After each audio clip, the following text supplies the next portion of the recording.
महाभारत का प्रसंग, 10वें दिन का युद्ध, कौरव और पांडवों के बीच बहुत ही घमासान युद्ध। 10वें दिन तक युद्ध में कौरव भारी पड़ रहे थे, इसलिए क्योंकि युद्ध का सेनापति कौरवों की ओर से भीष्म पितामह थे। अर्जुन जब हर तरह का पुरुषार्थ करके थक गया था, तो उस समय परमात्मा जो है, भगवान श्री कृष्ण जो है, अर्जुन को कहते हैं कि प्रत्येक में मैं समाया हूँ, तुम निसंकोच होकर बाण चलाओ। यहाँ पर संजय जो है अपनी दिव्य दृष्टि से धृतराष्ट्र को कथा का अवलोकन कर रहे हैं, कथा बता रहे हैं।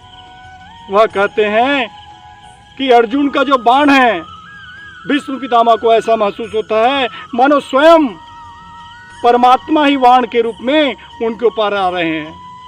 और जैसे ही परमात्मा रूपी बाण भीष्म पितामह के शरीर को छल्ली करके उन्हें सरसैया पर लेटाते हैं, मानो कौरव का अभिमान भी सरसैया पर लेट गया। अर्जुन क्या देखते हैं? अर्जुन देखते हैं कि भगवान श्री कृष्ण स्वयं भीष्म पितामह के पीछे हैं।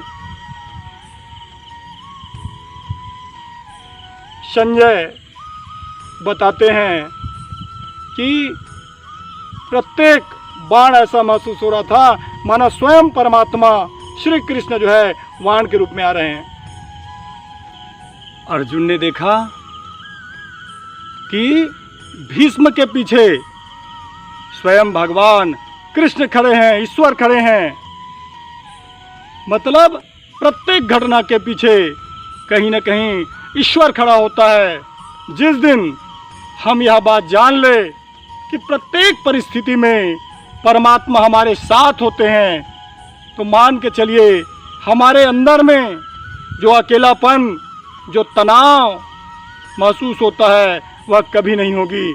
हर परिस्थिति में परमात्मा को हम साक्षी पाएंगे, साथ पाएंगे, क्योंकि ईश्वर के ही हम अंश हैं। आत्मा परमात्मा का ही स्वरूप है, परमात्मा से अलग हुए हैं। आज प्रत्येक क्षण, प्रत्येक परिस्थिति में हमें जो है यह बात याद रखनी है कि जो भी कार्य हो गया तो मान के चलिए ईश्वर की कृपा।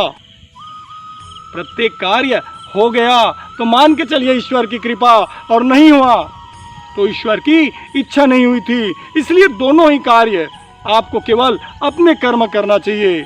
गीता में भी कहते हैं, कर्मण्ये वाधिकारस्ते मां फलेषु कदाचना। यानी अर्जुन, तुम्हारे हाथ में केवल और केवल तुम्हारे कर्म करने का अधिकार है, फल तुम्हारे हाथ में नहीं है। कर्म फल जो है परमात्मा आपके कर्म के हिसाब से स्वयं तय करता है, स्वयं निर्धारित करता है।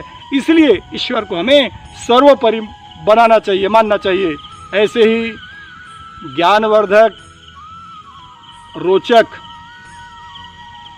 शास्त्र संगत, जिससे हमारे सनातन देवी देवता धर्म, हिंदू देवी देवता धर्म आगे बढ़े, तो उसके लिए हमें जो है माँ रणबौर कुंज धाम, जो कि एक पर्यटन स्थल के रूप में निर्मित हो रहा है, उसके द्वारा संपादित हमारा चैनल पंडित लीलाधर महाराज जी, उसको आप जो है सब्सक्राइब कीजिए, लाइक कीजिए, शेयर कीजिए और कमेंट्स कीजिए, जिससे हम और भी आगे ऐसे ही वीडियोस बनाते रहें।